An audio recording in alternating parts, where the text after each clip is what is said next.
UEC எனப்படும் ஒருங்கிணைந்த தேர்வு முறைகளால் தாய்மொழியான தமிழ் மற்றும் சீன மொழிகளுக்கான கற்றல் கற்பித்தல் நேரம் அதிகரிக்கப்படும் என்று கல்வி அமைச்சின் புதிய கல்வி கோட்பாடுகளை டிஏபி கட்சி ஆதரிப்பது மலேசியாவின் தேசிய மொழிக்கான அடையாளத்தை இழக்க செய்யும் பேராபத்து என்று பாஸ் கட்சியின் தகவல் தொடர்பாளர் அமாட் ஃபட்லி ஷாரி தெரிவித்துள்ளார்.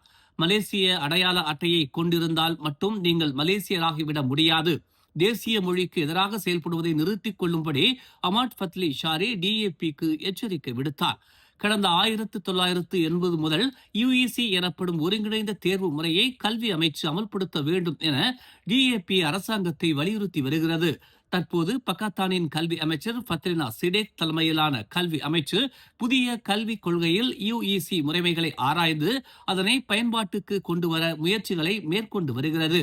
யுஇசி தேர்வு முறையால் நிர்ணயிக்கப்பட்ட கற்றல் கற்பித்தல் நேரத்தை விடவும் அதிகமான நேரத்தை பள்ளிகளில் தாய்மொழி வகுப்புகள் நடத்தப்படவும் வழிவகுக்கிறது. இதனால் பள்ளி நேரங்களில் கல்வி அமைச்சால் அங்கீகரிக்கப்பட்ட அனைத்து பாடங்களையும் கற்க முடியும். பள்ளி நேரத்திற்கு பின்னர் தமிழ் பள்ளிகளில் தமிழ் பாடங்கள் கூடுதல் வகுப்பாகவும் கற்பிப்பதுடன் பல்கலைக்கழக தேர்வுகளிலும் தாய்மொழி பாடம் தேர்வு பாடமாகவும் அங்கீகரிக்கப்படும். யுஇசி தேர்வு முறையால் தனியார் பள்ளிகளில் கற்பிக்கப்படும் தாய்மொழி பாடங்களும் தேர்வுக்கான அங்கீகார பாடமாக ஏற்றுக்கொள்ளப்படும். இவ்வாறு மலாய் மொழி அல்லாத பிற மொழிகளுக்கு அதிக சலுகைகள் வழங்கப்படுவது தேசிய மொழியின் மீதான மகத்துவத்தையும் சிறப்பையும் கேள்விக்குள்ளாக்குகிறது என்பதால் பாஸ் கட்சியின் பாசிர்மாஸ் நாடாளுமன்ற உறுப்பினரும் பாஸ் கட்சியின் தலைமை தகவல் தொடர்பாளருமான அமாட் ஃபத்லி ஷாரி எதிர்ப்பு தெரிவித்து வருகிறார். பெரிக்காத்தான் பரிசான் என இருபெரும் கூட்டணிகள் இணையும் போது மாயுக்காவும் தங்கள் கூட்டாளிகள்தான் என்று எதிர்க்கட்சி தலைவரும் பெரிக்காத்தான் கூட்டணி கட்சியான வவாசான் கட்சியின் தலைவருமான டத்தோஸ்ரீ ஹம்சா ஜைனுடின் தெரிவித்தார். இந்த அரசியல் கூட்டணியில் மாசிச, மாயுக்கா, கராகான் மற்றும் எம்ஐபிபி கட்சிகளும் உள்ளடங்கி இருக்கிறது என்று அவர் சுட்டிக்காட்டினார்.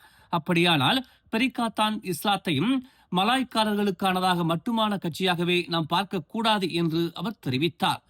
பரிசானுக்கும் பெரிக்காத்தானுக்கும் இடையில் ஏற்பட்டிருக்கும் இந்த புதிய உறவு மறைமுகமாக இருந்த போதே ஜொஹூரில் பரிசான் அதிக பெரும்பான்மையில் வெற்றி பெற்றது என்பதை டத்தோஸ்ரீ ஹம்சா ஜைனுடின் சுட்டிக்காட்டினார். இப்போது நெகிரி செம்பிலான் தேர்தலில் பரிசான் கட்சியினரும் பெரிக்காத்தான் கட்சியினரும் இணைந்து வாக்குகளை சேகரிக்கிறார்கள். இது பலருக்கும் அச்சத்தை ஏற்படுத்தி உள்ளது என்று டத்தோஸ்ரீ ஹம்சா ஜைனுடின் தெரிவித்தார். இனம் மதம் பாராமல் அனைத்து மக்களுக்குமான நீதியை வழங்கும் ஒரு ஆட்சியை அமைப்பது மட்டுமே பெரிக்காத்தான் பரிசான் கூட்டணியின் முதன்மை நோக்கம் என்று அவர் விளக்கமளித்தார். கடந்த 2023 நடைபெற்ற நெகிரி செம்பிலான் மாநில சட்டமன்ற தேர்தலில் பக்காத்தானுடன் ஒன்றிணைந்து பரிசான் 14 சட்டமன்றங்களில் வெற்றி பெற்றாலும் கடந்த மாதம் மாநில அரசாங்கத்திலிருந்து பரிசான் விலகியதாலேயே இப்போது நெகிரி செம்பிலானில் மீண்டும் தேர்தல் நடைபெறுகிறது. இந்த முறை பக்காத்தான் மட்டுமே போட்டியிட்டு தனி பெரும்பான்மையில் ஆட்சி அமைக்க வேண்டும் என்று நீலாய் சட்டமன்ற பக்காத்தான் ஹராப்பான் வேட்பாளரான அருள்குமார் ஜம்புநாதன் வலியுறுத்தியுள்ளார். 60 ஆண்டுகள் பரிசான் ஆட்சியை விடவும் கடந்த 8 ஆண்டுகளாக நெகிரி செம்பிலான் மாநிலத்தில் பல்வேறு முதலீடுகளை பெற்றுள்ளதாக அருள்குமார் ஜம்புநாதன் தெரிவித்தார். குறிப்பாக வெளிநாட்டு முதலீடுகளின் மூலமாக நெகிரி செம்பிலான் மாநிலத்திற்கு 19.1 பில்லியன் ரிங்கிட் முதலீடுகள் கிடைத்ததையும் அவர் சுட்டிக்காட்டினார். பல்கலைக்கழக மாணவர்களுக்கு 1500 ரிங்கிட் வரையில் உதவி நிதி, 70 வயதுக்கும் மேலானவர்களுக்கு 200 ரிங்கிட் உதவி நிதி, கடந்த ஆண்டில் மட்டுமே பல்கலைக்கழக மாணவர்களுக்கு சுமார் 3000த்திற்கும் மேற்பட்ட மடி கணினிகள் வழங்கப்பட்டிருப்பதாக அருள்குமார் ஜம்புநாதன் தெரிவித்தார். தமிழ் பள்ளிகளுக்கு மாநில அரசின் சிறப்பு நிதியும் வழங்கப்பட்டதாகவும் நெகிரி செம்பிலான் மாநில அரசாங்கத்தின் முழு நிதி உதவியுடன் லாபுவில் புதிய தமிழ் பள்ளிக்கான தொடக்க பணிகள் மேற்கொள்ளப்பட்டு வருவதாகவும் அவர் கூறினார். தமிழ் பள்ளிகளுக்கு 6 ஏக்கர் வரையில் மாநில அரசாங்கம் வழங்கி இருப்பதாகவும் முதற்கட்டமாக 3 தமிழ் பள்ளிகள் இந்த நிலங்களை பெற்றிருப்பதாகவும் அருள்குமார் ஜம்புநாதன் தெரிவித்தார். தேர்தல் காலங்களில் மட்டும் இனம் மதம் வெறுப்பு பிரச்சாரங்களை மேற்கொள்ளும் சனூசி போன்றவர்களுக்கு எதிராக கடுமையான நடவடிக்கை எடுக்கப்பட வேண்டும் என்று ஸ்லாங்கூர் மாநில ஆட்சிக்குழு உறுப்பினர் பப்பா ராயுடு தெரிவித்துள்ளார். ஒரு மாநிலத்தின் மந்திரி பசாராக இருக்கும் சனூசி இந்தியர்களை இழிவுபடுத்தும் வகையில் பேசியிருப்பது கண்டனத்துக்கு உரியது என்று அவர் கூறினார். தேர்தல் வந்தால் மட்டும் இவர்கள் போன்றவர்கள் இன மதங்களுக்கு இடையில் சர்ச்சைகளை கிளப்பி வருகிறார்கள். அரசியல் ஆதாயத்திற்காக இன பாகுபாடு அரசியலை கையில் எடுக்கும் சனூசி போன்றவர்களுக்கு எதிராக ஆதாரத்துடன் குற்றச்சாட்டுகளை முன்வைக்க வேண்டும் என்றும், சனூசியின் பதவி, அரசியல் பலம் என்பவற்றை பொருட்படுத்தாமல் காவல்துறை நடவடிக்கை எடுக்க வேண்டும் என்றும் பப்பா ராயுடு வலியுறுத்தினார்.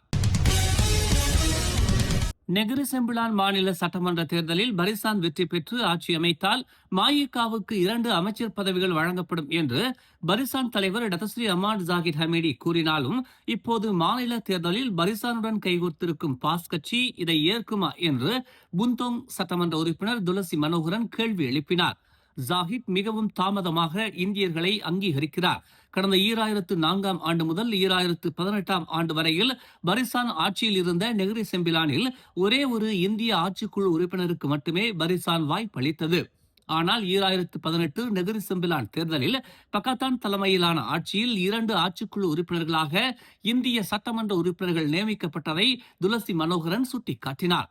நெகிரி செம்பிலான் மாநில உள்ளாட்சி, வீட்டு வசதி, போக்குவரத்து ஆகிய துறைகளுக்கு அருண்குமார் ஆட்சிக்குழு உறுப்பினராகவும், மனிதவளம், தொழில் முனைவோர், சுற்றுச்சூழல், கூட்டுறவு, நுகர்வோர் துறைகளுக்கு வீரப்பன் என 2 முக்கிய துறைகளுக்கு பக்காத்தானின் இந்திய சட்டமன்ற உறுப்பினர்களை பக்காத்தான் நியமித்ததை அவர் சுட்டிக்காட்டினார். பக்காத்தான் தகுதியான இந்திய தலைவர்களை அங்கீகரிக்கிறது. டத்தஸ்ரீ அமாட் ஜாகிர் ஹமீடி மிக தாமதமாக இந்தியர்களை பற்றி சிந்திக்கிறார் என்று துளசி மனோகரன் சாடினார். நாடு சுதந்திரமடைந்து 69 ஆண்டுகள் கடந்துவிட்டாலும் இன்னும் மதத்தை வைத்து அரசியல் செய்கிறீர்களே என்று பாஸ் கட்சியை பக்கத்தான் கூட்டணியின் பொதுச் செயலாளர் டத்தஸ்ரீ சைஃபுடின் நசுத்தியோன் இஸ்மாயில் சாடியுள்ளார். நீங்கள் ஒரு சமூகத்திற்கான தலைவர்களாக உங்களை அடையாளம் காட்டிக்கொண்டு தேர்தலில் வெற்றி பெற்ற பின்னர் அனைத்து சமூகத்திற்குமான அரசாங்கத்தை நிர்வகிப்பீர்கள் என எப்படி நம்புவது என்று உள்துறை அமைச்சரான அவர் கேள்வி எழுப்பினார். இன மத அடிப்படையில் அவர்களுக்கான சமய நம்பிக்கையை மட்டுமே நாம் அளவிட முடியும். வறுமையை மத அடிப்படையில் எப்படி ஒழிப்பது? மத அடிப்படையில் வாழ்வாதாரத்தை எப்படி உயர்த்துவது? மத அடிப்படையில் பொருளாதாரத்தை எப்படி மேம்படுத்துவது? மத அடிப்படையில் முதலீடுகளை எப்படி ஈர்ப்பது என பாஸ் கட்சிக்கு டத்தஸ்ரீ சைஃபுடின் நசுத்தியோன் இஸ்மாயில் சரமாரியான கேள்விகளை முன்வைத்தார். நாட்டை பல ஆண்டுகளுக்கு பின்னுக்கு தள்ளும் மத அரசியலை தயவு செய்து கையில் எடுக்காதீர்கள். அது நாட்டின் அனைத்து தரப்பு மக்களுக்கும் பாதிப்பை ஏற்படுத்தும் என்று டத்தஸ்ரீ சைஃபுடின் நசுத்தியோன் இஸ்மாயில் எச்சரிக்கை விடுத்தார். நாம் தேசிய உணர்வோடு இருப்பது மிக அவசியம் என்று ஓம்ஸ் அறவாரிய தலைவரும் மலேசிய அரிமா சங்கத்தின் தோற்றுநருமான ஓம்ஸ் பா தியாகராஜன் வலியுறுத்தினார். இந்த நாட்டின் குடிமக்களாக நாம் இருந்த போதிலும் சிலர் அரசியல் சுயநலத்திற்காக இன்னும் நம்மையும் சீன மக்களையும் அந்நியர்களாகவே பார்க்கும் நிலை இருக்கிறது.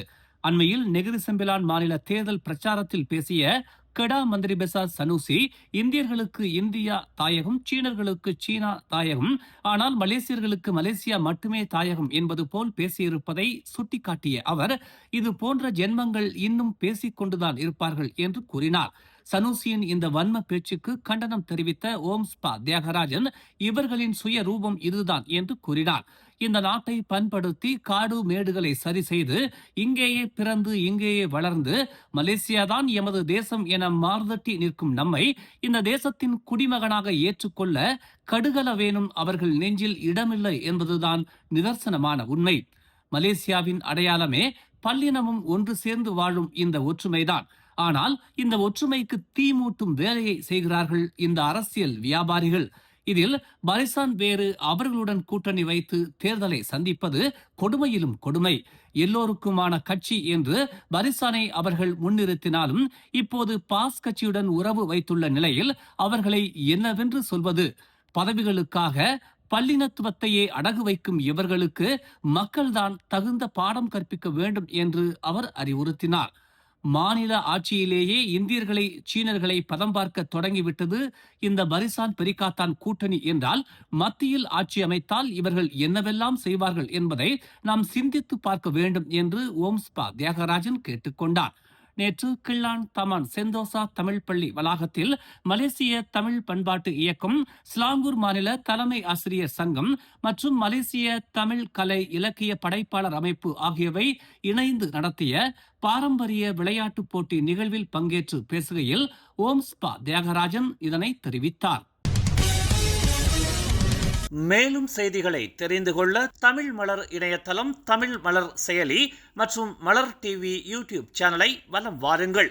எங்களோடு இணைந்திருக்க மலர் டிவியை பதிவு செய்து கொள்ளுங்கள். உறவுகள் மகிழ்ந்திட விருப்பம் மற்றும் பகிர்வு சேவையை சொடுக்கிடுங்கள்.